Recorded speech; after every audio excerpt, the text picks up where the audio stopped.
Given the increasing diversity of America's populations, the dangers of sectarianism are greater than ever. Whatever we once were, we are no longer a Christian nation, at least not just. We are also a Jewish nation, a Muslim nation, and a Buddhist nation, and a Hindu nation, and a nation of non-believers.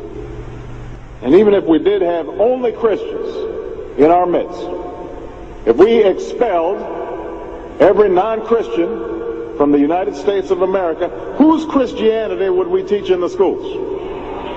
Would it be James Dobson's or Al Sharps's? Which passages of Scripture should guide our public policy?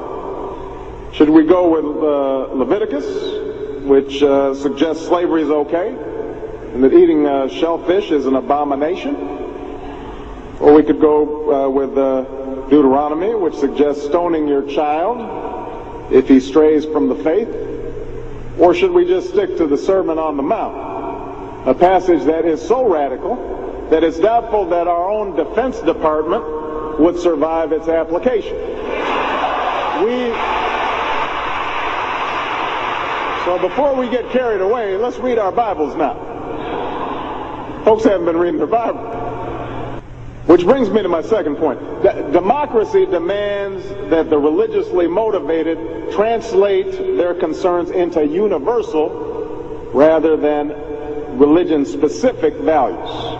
What do I mean by this? It requires that their proposals be subject to argument and amenable to reason. Now, I may be opposed to abortion for religious reasons, to take one example, but if I seek to pass a law banning the practice, I can't simply point to the teachings of my church or evoke God's will.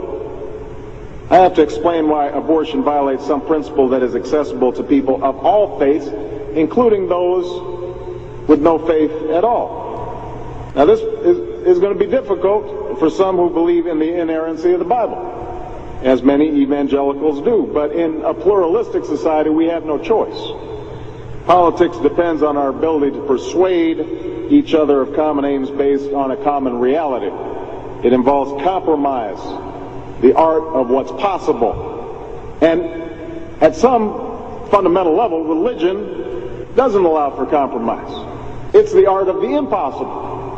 If God's spoken, then followers are expected to live up to God's edicts, regardless of the consequences. Now, to base one's own life on such uncompromising commitments may be sublime, but to base our policy making on such commitments would be a dangerous thing. And if you doubt that, let me just give you an example. We all know the story of Abraham and Isaac. Abraham's ordered by God to offer up his only son. Without argument, he takes Isaac up to the mountaintop, he binds them to the altar, raises his knife, prepares to act as God commanded. Now, we know things worked out. God sends down an angel to intercede at the very last minute. Abraham passes God's test of devotion. But it's fair to say that if any of us